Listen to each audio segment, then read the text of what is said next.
오늘은 한 가지 질문으로 말씀을 시작하려고 합니다. 제 질문을 잘 들어보시고 진지하게 마음으로 한번 여러분들이 대답해 보시면 좋을 것 같습니다. 여러분들의 삶 가운데 있어서 최고의 자랑이 무엇입니까?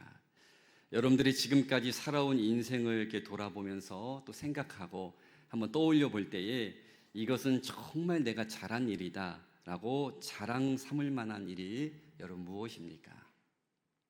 이 질문에 대한 대답이 여러 가지가 나올 수 있을 겁니다. 어떤 분은 자신의 통장 잔고를 또 이렇게 보면서 흐뭇하게 이 통장 잔고의 금액이 내 인생의 자랑이다라는 분도 있을 테고, 또 어떤 분은 자신의 전 재산을 들여 지은 건물을 바라보면서 이 건물이야말로 내 인생 최고의 보람이요 자랑이다라는 분도 있을 겁니다.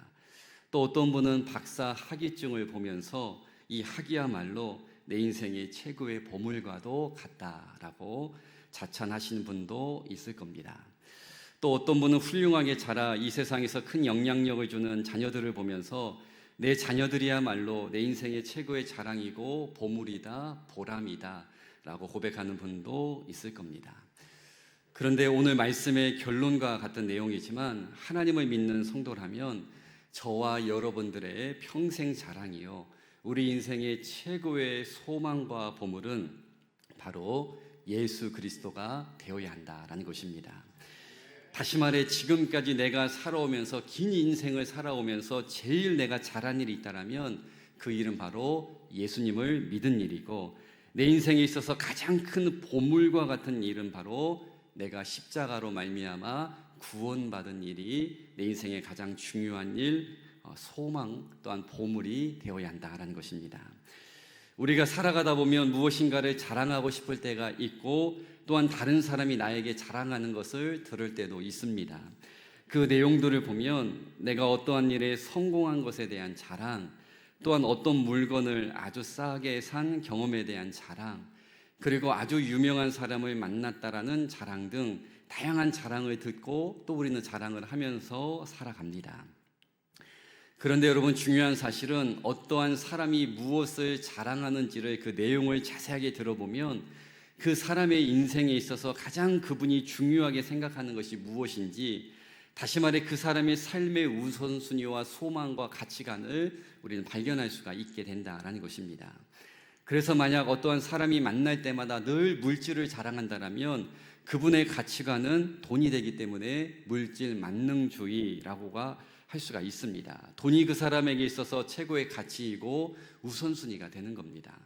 그리고 만약 어떠한 분이 항상 집안 자랑, 자식 자랑을 늘 입에서 빠지지 않고 한다면 그분의 인생에 있어 가장 중요한 가치는 사람이 되는 것입니다. 그런데 여러분, 더욱 중요한 사실은 이렇게 세상 안에 있는 가치들에게 우리의 마음을 두고 우선순위를 두고 살아간다면 우리 모두는 반드시 실망과 절망, 때로는 허무함을 경험하게 될 수도 있다는 것입니다. 왜 그럴까요? 앞서 말씀드린 여러 이러한 세상적인 자랑거리들은 모두 영원히 내 것이 아니기 때문입니다.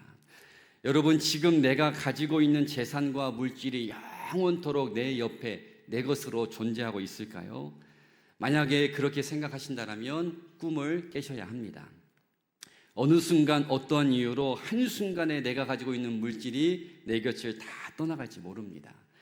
또한 여러분, 나의 평생 자랑이요 모든 것이라고도 할 수 있는 자녀들 역시 내 품에 영원히 있을까요? 그렇지 않을 수도 있습니다. 우리나라 최고의 석학이요 가장 유명한 국문학자가 있습니다. 지금은 고인이 되신 이어령 박사라는 분인데, 이분은 자타가 공인하는 최고의 엘리트로 장관도 지냈고 한국 지성의 거장이라고 불렸던 분입니다. 그런데 이분이 자랄 때에 아버지에게 사랑을 이렇게 별로 받아본 적이 없어서 본인도 아버지가 되었을 때 딸에게 아주 냉정하게 사랑을 주지 못하였다고 합니다. 그래서 이분이 나중에 딸에게 했던 고백이 책의 내용에 실린 적이 있는데 이러한 내용입니다. 나는 어리석게도 하찮은 굿나잇 키스보다는 좋은 피아노를 사주면 되는 줄 알았고, 널 좋은 승용차에 태워 좋은 사립학교에 보내는 것이 아빠의 역할이요 능력이라고 믿었다. 하지만 나는 이제 느낀다. 사랑하는 방식의 차이가 아니라 나의 사랑 그 자체가 부족했다라는 사실을 이렇게 딸에게 고백을 했습니다. 이렇게 뒤늦게 자신이 딸을 마음 깊이 사랑해주지 못한 것을 깨닫고 지금부터라도 딸에게 잘해주어야겠다 이렇게 다짐을 했습니다. 그러나 너무 안타깝게도 이 다짐의 순간이 너무나 늦어버렸습니다. 왜냐하면 자신의 평생 자랑과도 같았고 자신에게 있어서 평생 보물과도 같았던, 또한 사랑을 주지 못해서 미안함의 대상이기도 했던 이 사랑하는 딸이 어느 날 시한부 인생이 되고 말았기 때문입니다. 이어령 박사의 딸인 이민아 목사님은 이화여대 영문과를 졸업하고 미국으로 건너가 국제 변호사가 된 수재였습니다. 아버지처럼 누구보다 성공의 길을 걷던 이민아 목사님은 1996년도에 갑상선 암 진단을 받았고 수술을 하게 되었습니다. 그러나 암은 계속 재발하였고, 또한 3년 후에는 목사님의 아들 유진이가 교통사고로 세상을 떠나는 아픔을 경험하기도 했습니다.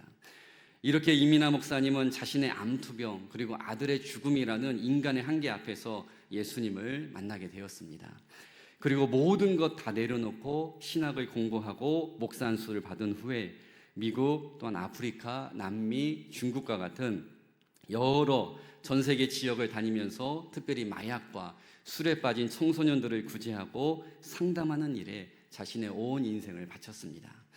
그런데 그렇게 아픈 몸으로 사역을 하던 가운데 2011년에는 위암 말기 판정까지 받았고, 그 다음에 3월에 하나님의 부르심을 받게 되었습니다. 이때 이민아 목사님의 나이 53세였습니다. 이렇게 자신을 너무나 많이 닮아 최고의 스펙을 가졌고 자신의 유일한 자랑이었던 딸의 죽음 앞에 이어령 박사님은 평생 무신론자에서 드디어 예수님을 믿는 그리스도인으로 거듭나게 되었습니다. 여러분, 제가 길게 이어령 박사님의 가정의 이야기를 드린 이유는 아무리 자녀들이 내 삶의 자랑이라 할지라도 영원히 내 곁에 있는 것 아니다라는 것입니다.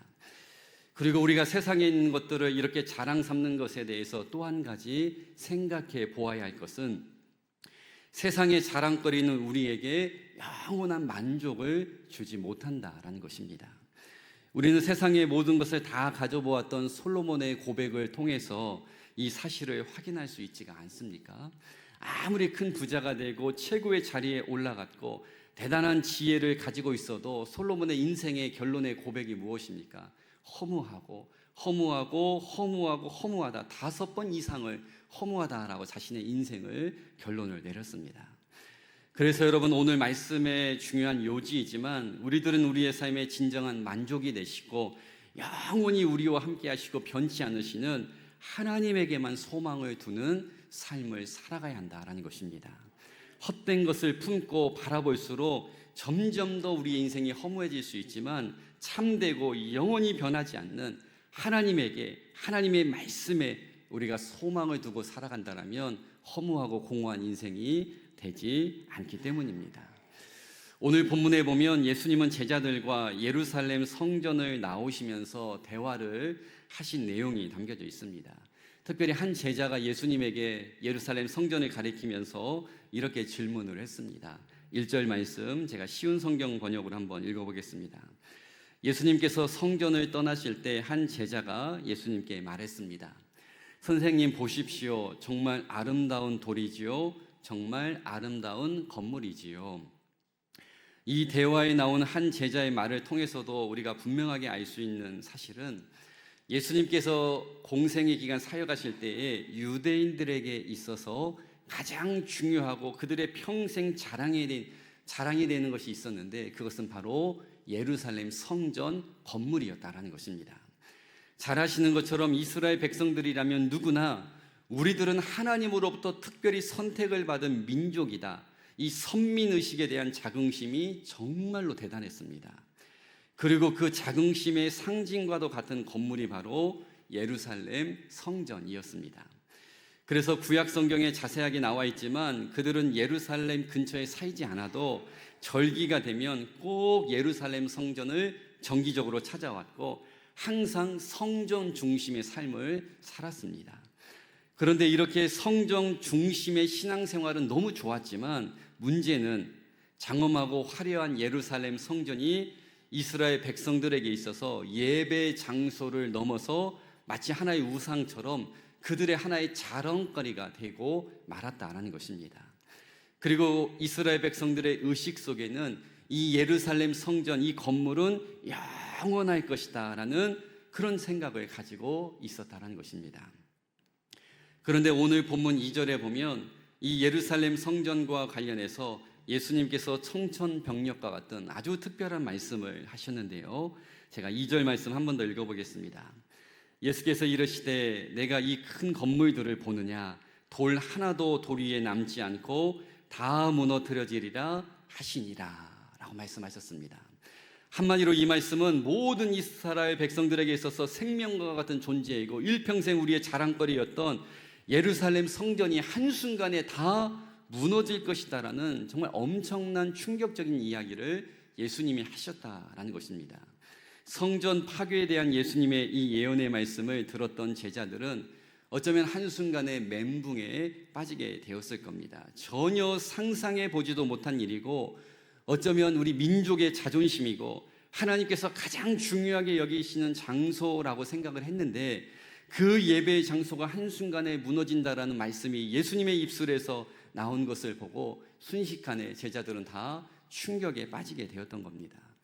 그러나 AD 70년 예수님의 예언 그대로 로마 제국의 침략에 의해서 예루살렘 성전은 완전히 무너짐으로 예수님의 그 예언 돌 하나도 남김없이 무너지리라 그 예언은 정확하게 그대로 실현이 되었습니다. 견고함과 화려함을 뽐냈을 뿐만 아니라 영원할 것이다라고 절대로 없어지지 않고 무너지지 않을 것이다 생각했던 예루살렘 성전이 이스라엘 백성들이 보는 눈앞에서 한순간에 그리고 힘없이 그것도 이방 민족에 의해서 무너져 버렸다는 것입니다. 아마도 유대인들은 성 자체가 무너졌다는 것보다 자신들의 평생 자랑이요 민족의 자랑이었던 이 성전이 무너졌다는 것 자체에 엄청난 충격에 휩싸이게 되었을 것입니다. 사랑하는 여러분, 우리는 오늘 본문에 나오는 예루살렘 성전의 이 무너짐을 통해서 깨달을 수 있는 중요한 교훈이 있습니다. 그것은 바로 눈에 보이는 것을 자랑 삼는 인생이 아니라 눈에 보이지 않지만 영원한 것을 자랑 삼는 삶을 살아가야 한다라는 것입니다. 예수님께서 십자가의 고난을 앞두고 예루살렘 성전 앞에서 제자들에게 하셨던 이 말씀의 그 근본적인 목적은 눈에 보이는 화려하고 견고해 보이는 예루살렘 성전도 때가 되면 다 무너지지만 지금 눈에 보이지 않지만 하나님의 나라는 내가 이 땅을 떠나고 앞으로 도래할 하나님의 나라는 영원히 무너지지 않는다라는 것을 강조하기 위함이었다라는 것입니다. 그래서 13장 13절에도 보면 또 너희가 내 이름으로 말미암아 모든 사람에게 미움을 받을 것이나 끝까지 견디는 자는 구원을 받으리라 이렇게 말씀하셨습니다. 다시 말해 지금 눈에 보이는 고난보다 영원한 생명과 구원에 이르도록 눈에 보이지 않지만 이 믿음을 붙들고 살아가라 이런 지침을 내려주신 것입니다. 여러분 앞에서도 강조하였지만 세상에 있는 것들 아무리 좋아도 영원하지 않습니다. 아무리 물질이 많아 평생 내가 누리며 살 것 같지만 한순간에 물질이 없어지는 경우를 우리는 주변에서 자주 볼 수가 있습니다. 전직 대통령들의 모습을 통해서도 확인할 수 있지만 영원할 것 같은 권력도 때가 되면 다 무너지고 내려올 때가 있습니다. 인터넷에 보니까 이러한 글이 있었습니다. 제목이 없다라는 글인데 제가 한번 읽어드릴 텐데 잘 생각해 보면서 들어보셨으면 좋겠습니다. 10대 철이 없다, 20대 답이 없다, 30대 집이 없다, 40대 돈이 없다, 50대 일이 없다, 60대 낚시 없다, 70대 이가 없다, 80대 배우자가 없다, 90대 시간이 없다, 100세 다 필요 없다 이라는 글입니다. 여러분 누가 만든 글인지 모르겠지만 참 공감이 가는 내용인 것 같습니다. 다시 말해 이 땅에 영원한 것이 없다라는 것입니다. 계속 30대 때 가지고 있었던 것 끝까지 가지 못한다라는 것입니다. 우리가 아무리 세상적으로 자랑을 삼고 물질과 명예를 높이 쌓아도 예루살렘 성전처럼 때가 되면 무너질 수 있다라는 것입니다. 그래서 여러분, 우리들은 영원하지 않는 세상의 것들을 자랑 삼고 소망 삼고 살아가서는 안 된다라는 것입니다. 우리들은 오직 영원하신 하나님, 영원히 변치 않는 진리의 말씀을 붙들고 말씀대로 살아가야 우리의 삶이 가장 안전하고 행복하고 영원한 평안을 누리게 된다라는 것입니다. 그래서 시편 90편 12절에도 보면 모세는 이러한 말씀을 남겼습니다. 우리에게 우리의 날 계수함을 가르치사 지혜로운 마음을 얻게 하소서라는 말씀입니다. 여러분, 이 말씀의 의미가 무엇일까요? 세상의 자랑거리에 목숨 걸고 살아가다가 모든 것이 무너지는 아픔을 경험하지 말고 미리 멀리 내다보면서 어떠한 삶이 정말 하나님 기뻐하시는 삶이고 어떠한 삶이 영원히 무너지지 않는 복된 삶인지 지금부터 생각하며 살아가야 한다라는 것입니다. 그것이 바로 지혜로운 삶이라고 모세가 우리에게 가르쳐주고 있습니다. 여러분, 다시 한번 강조하지만 저와 여러분들의 건강, 때가 되면 무너질 때가 있습니다. 지금 저와 여러분들이 가지고 있는 물질 영원하지 않습니다. 또한 지금 저와 여러분들에게 있는 이 직분 영원할까요? 때가 되면 일하고 싶어도 일할 수 없을 때가 반드시 옵니다. 또한 우리가 자랑으로 삼았던 그 모든 것 영원하지 않을 수 있다라는 것입니다. 그러므로 우리들이 이 땅에 살아가는 동안 가장 지혜로운 삶은 영원하지 않는 것에 목숨 걸지 않고 영원한 것을 붙들고 살아가는 것이 가장 지혜로운 삶이다라고 할 수가 있습니다. 이사야 선지자는 이사야 40장 8절에서 이렇게 우리에게 하늘의 지혜를 소개하고 있습니다. 풀은 마르고 꽃은 시드나 우리 하나님의 말씀은 영원히 서리라 하라라고 되어 있습니다. 사랑하는 여러분, 성경은 우리에게 분명하게 말씀합니다. 이 세상에서 유일하게 영원히 존재하는 것, 변하지 않는 것, 그것이 무엇이라고 말씀합니까? 오직 하나님의 말씀만이 영원하다 우리에게 소개하고 있습니다. 세상의 가치도 유행도 다 바뀌고 사람의 생각도 마음도 다 바뀌고 때로는 과거의 진리였지만 지금은 비진리로 둔갑할 수 있지만 오직 하나님의 말씀만이 수천 년 전에 있었던 그 말씀은 지금도 1.1핵도 변함이 없고 영원토록 이 세상에 참된 진리가 되고 우리 가운데 영원한 소망이 되고 영원한 지침이 된다라고 말씀하고 있습니다. 그러므로 여러분, 단 하루도 세상의 것을 자랑 삼고 우선순위로 살아가는 것이 아니라 저와 여러분들은 늘 하나님 중심으로 그리고 말씀에 기록된 대로 이렇게 영원한 소망이 되는 하나님의 말씀을 붙들고 살아갈 수 있는 지혜로운 또한 신실한 성도들이 될 수 있기를 주님의 이름으로 간절히 축복합니다. 두 번째로 오늘 본문을 통해서 우리가 깨달을 수 있는 교훈이 한 가지 더 있습니다. 여러분들도 잘 아시는 것처럼 예루살렘 성은 아주 견고하게 요새처럼 지어졌습니다. 해발 600m가 넘는 고지대에 건축된 이 성곽은 이중 성벽으로도 이렇게 되어 있다라고 합니다. 그래서 웬만한 공격으로는 끄떡하지 않을 정도로 정말 천연 요새와 같은 위치에 세워진 것이 바로 예루살렘 성전이었습니다. 그래서 이러한 이유로 열왕기야 말씀에 보면 바벨론이라는 초강대국이 이 예루살렘을 정복하는 데 무려 1년 6개월이라는 시간을 성을 포위한 후에 이 성을 무너지게 했다라는 것입니다.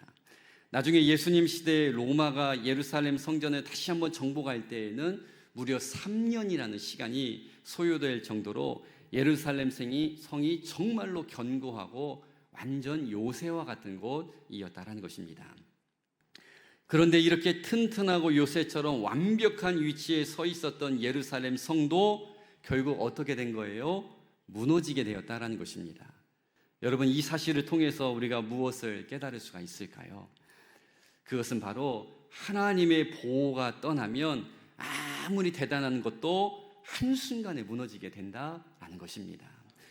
우리가 새벽마다 나누어서 너무나 잘 알고 있지만 열왕기서에 나오는 남유다와 북이스라엘이 수백 년의 역사를 이어올 수 있었던 것, 그들의 대단함 또한 왕들의 능력, 정치력이 아니라 철저한 하나님의 함께하심과 보호와 지키심의 은혜였습니다. 그래서 이 두 나라의 강대국들이 연합해서 침공을 하고 모든 성이 포위되어서 이제 죽었구나, 다 끝났구나 하는 순간에도 하나님께서는 기적과 같은 방법으로 남유다와 북이스라엘을 지켜주셔서 여러 번 이길 수 없는 전쟁에서도 승리를 경험하게 하셨습니다. 그런데 안타깝게도 그들은 이런 하나님의 사랑과 은혜를 그만 쉽게 다 잊어버렸고, 수없이 많은 선지자들을 통해서 하나님 경고하셨지만 계속해서 우상을 섬기고 이방의 문화를 가져오므로 하나님께서 세워주신 영적인 나라를 완전히 우상의 천국으로 영적으로 오염을 시켜버렸다라는 것입니다. 그 결과 지금까지 지속된 하나님의 보호와 하나님의 영이 남유다와 북이스라엘을 떠나자 그 즉시 남유다와 북이스라엘의 역사가 어떻게 되었을까요? 이방 나라에 의해서 긴급하게 멸망하게 되었다라는 것입니다. 이처럼 여러분, 저와 여러분들의 삶과 가정, 그리고 우리가 하고 있는 비즈니스, 모든 직장 생활, 하나님의 지키심의 은혜가, 하나님의 영이 우리의 가정과 우리의 인생 가운데 떠나면 모든 것 쉽게 무너질 수 있다는 것입니다. 아무리 내가 수십 년 모은 재산도 하나님이 지켜주시지 않으면 다 날아갈 수가 있습니다. 내가 오랜 시간 수고해서 일군 기업도 하나님이 보호하시지 않으면 순식간에 무너질 수 있는 것입니다. 그래서 우리는 인생의 공든탑이 무너지는 아픔을 경험하지 않으려면 날마다 나의 삶과 가정을 하나님의 손에 올려드리며, 내가 속한 이 기업이, 내가 속한 이 직장이, 내가 일군 이 가정이 하나님의 것이며 매일매일 하나님의 도움이 필요하다라는 간구를 올려드리며 주님만을 의지하는 인생을 살아가야 한다라는 것입니다. 여러분, 출애굽한 이스라엘 백성들이 평생 노예로 살았기 때문에 그들을 보호해줄 군사도 없었고 가지고 나온 식량도 좋은 물건들도 어느 순간 다 사라져버렸지만, 그들이 오랜 시간 40년 광야에서도, 그리고 그 이후의 모든 시간들도 생존할 수 있었던 이유가 무엇이었습니까?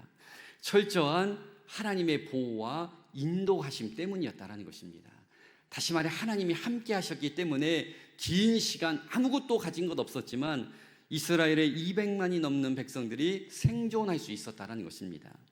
하나님께서는 일교차가 심한 광야에서 불기둥과 구름기둥으로 그들을 보호해 주셨고, 먹을 것이 없고 부족할 때 하늘에서 메추라기를 내려주셨고, 또한 만나를 주셨고, 목이 마를 때에는 반석에서 생수가 터져나오게 하심으로 그들을 메마른 광야에서 보호하시고 지켜주셨다라는 것입니다. 다시 말해 하나님의 보호와 도우심으로 200만이 넘는 사람들이 아주 오랜 시간 안전하게 생명을 보존할 수가 있었습니다. 그래서 여러분, 우리가 삶을 살아가면서 꼭 기억해야 할 중요한 사실이 있습니다. 그것은 바로 우리가 하나님을 의지하면 안전하지만 나를 의지하던 순간 우리의 삶은 불안전해진다라는 것입니다.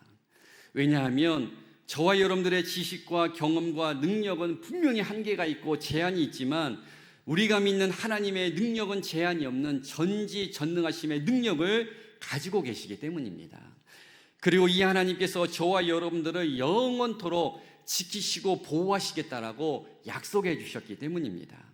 그래서 시편 기자는 121편 말씀에 보면 이렇게 하나님에 대해서 우리에게 소개하고 있습니다. 여호와는 너를 지키시는 이시라. 여호와께서 내 오른편에서 내 그늘이 되시나니 낮의 해가 너를 상하게 하지 아니하며 밤의 달도 너를 해치지 아니하리로다. 여호와께서 너를 지켜 모든 환난을 면하게 하시며 또 내 영혼을 지키시리로다. 여호와께서 너의 출입을 지금부터 영원까지 지키시리로다. 아멘. 사랑하는 여러분, 우리가 하나님 안에 거할 때 가장 안전하고 편안하고 형통의 순간이 된다는 것을 믿으시기 바랍니다. 짧은 한 가지 이야기 나누고 말씀을 마치려고 합니다. 어느 숲에 왕노릇을 하는 사자가 있었습니다.